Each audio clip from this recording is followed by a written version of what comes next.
At ngayon naman mga boss ay pag-uusapan natin ang isang umiinit na issue tungkol sa sangguniang kabataan kung dapat ba itong i-abolish o i-reform. At recently nga lang ay naglabas ang COMELEC ng intensyon nito na kung maaari ay i-postpone yung election ng SK at i-abolish na rin ito eventually. So para dyan, makakausap natin ngayong umaga si Gibby Gorres, ang Youth Sector Representative ng National Anti-Poverty Commission. Magandang umaga, Gibby. Good morning. So, ano na po ba yung situation ngayon?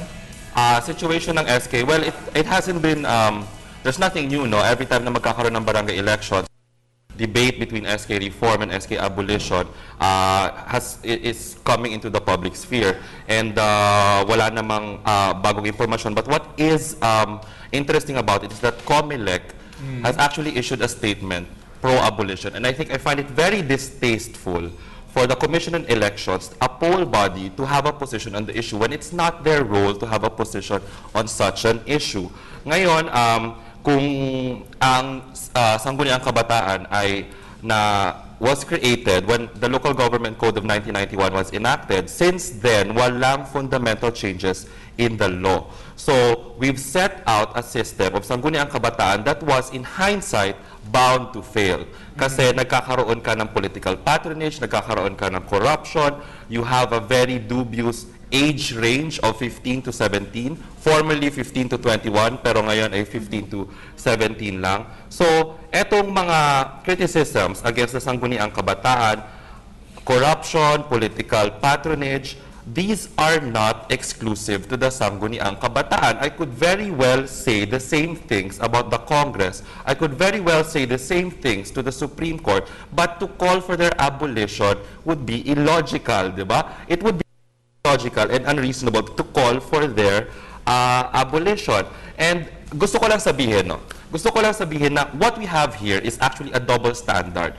Pwedeng magkaroon ng scandals and crimes yung mga members of Congress at mga LGU officials. Pero if the SK officials do it, we call for their abolition. I'm not saying that we're going to call for abolition of Congress. Diba? Yeah, and it doesn't also mean, for example, na magkaroon tayo ng leeway for corruption for both institutions. What I'm saying is that there is a lapse of logic in the way that Makalintal and COMELEC has placed their arguments. A lapse of logic in that sense. And to think that we are a party to the UN Covenant on the protection of children, and in youth participation, we've also enshrined youth participation in the Youth in Nation Building Act. And the SK, as of now, bar none, is the only institution na nagkakaroon talaga ng partisipasyon ang mga kabataan. So unless you want to make a second-class citizens out of young people, then by all means, abolish the SK. Right. Pero yung call nga ninyo ay reforma, no? Yes, para sa Sangguniang Kabataan. And I presume, ibig sabihin nito, meron kayo mga proposals or specific proposals ninyong baguhin sa loob ng Sangguniang Kabataan. Ano itong mga to? Yes, before I lay down our proposals, I would just like to say I'm not here to defend the Sangguniang Kabataan. I think that the current form of the Sangguniang Kabataan and the scandals and the corruption cases against the Sangguniang Kabataan are meritorious. One example would be that of the former SK National Federation President Jane Cajes, cases of corruption, etc., etc. Now, these SK officials should be made accountable. And this is what I'm saying. I think it's time not to defend the current form of SK, but actually try to think of ways to reform the SK. And if you look at the complaints against the SK, it's corruption, political patronage, etc., etc., that these can be remedied. So ano yung mga remedy that since the 13th Congress, we've been trying to push for? Ito yung remedy na pag-include ng anti-dynasty provision na yung mga niece, nephews, sons, daughters na mga trapo ay hindi dapat nakakapasok sa SK. So bawal sila dapat tumakbo? Ganun ba ang gusto? Dapat gano'n, no? Anti-dynasty provision. Yung pangalawa is yung pagkakaroon ng fiscal autonomy. If you're 15 to 17 years old and you are not friends with the barangay captain, you will never get your funds in the current SK. So magkakaroon dapat ng fiscal autonomy yung mga SK.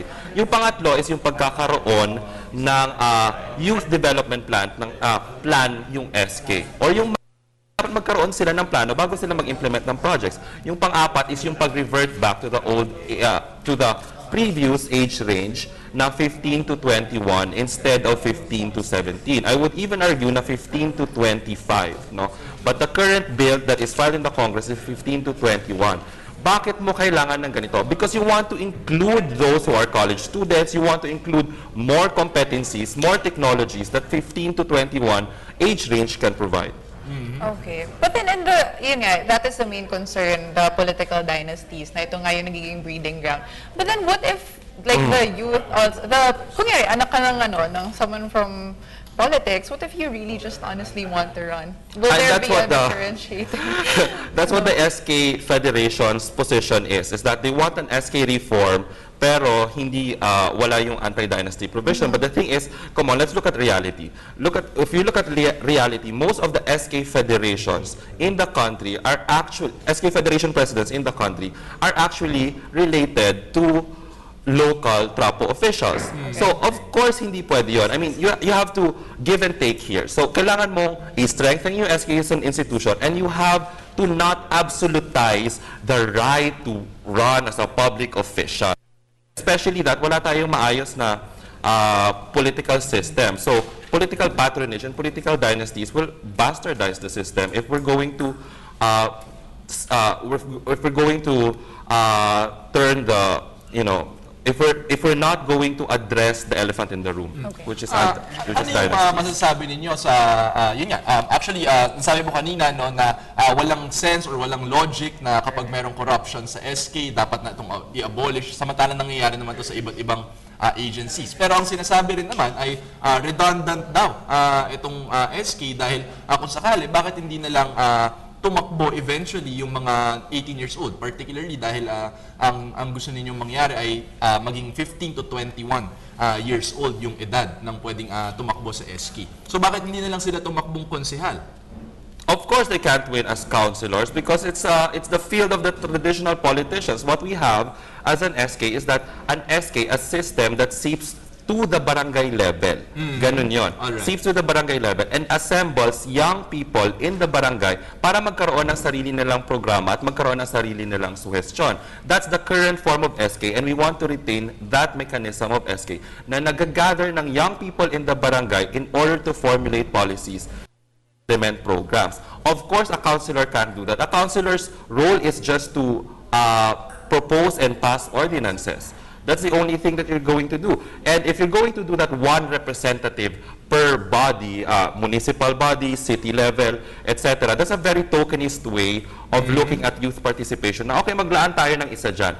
Paglalaan mo ng isa, it doesn't make much difference when you want to make young people participate more in politics. And I think this is the problem with Makalintal and Comelec's assumptions, is that these are manifestations na tokenist pa rin yung pagtingin natin sa youth political participation. Yung parang magbigay na lang ng isa, okay na yan. But it's not, no? And we're tired of it. Okay, so obviously, marami pang pag-uusapan, pero medyo kulang tayo sa oras ngayong umaga at sana makabalik rin si Sir to further discuss. Pero meron po ba kayong final message para sa ating mga viewers? My final message to the viewers is that to look beyond, of course, yung pag-call ng SK abolition, in my opinion, is a very overrated and dramatic and emotional call. No? We have to stick to logic, and we have to stick to what we have signed in the UN conventions and what we have passed in the Youth in Nation Building Act. This is overly emotional and illogical move for the COMELEC and for Makalintal. At ang call ninyo ay formally, no, to reform kabataan. Ikaw ba, Carla? Tumakbo ka ba dati sa SK? Or naisipan mo ba tumakbo? Hindi, medyo late na ako eh. Lagpas na talaga sa age limit nang naisipan ko yun. Alright. Okay, maraming salamat sa iyo, Gibby. Yan po si Gibby Gorres, ang ating Youth Sector Representative sa National Anti-Poverty Commission. Maraming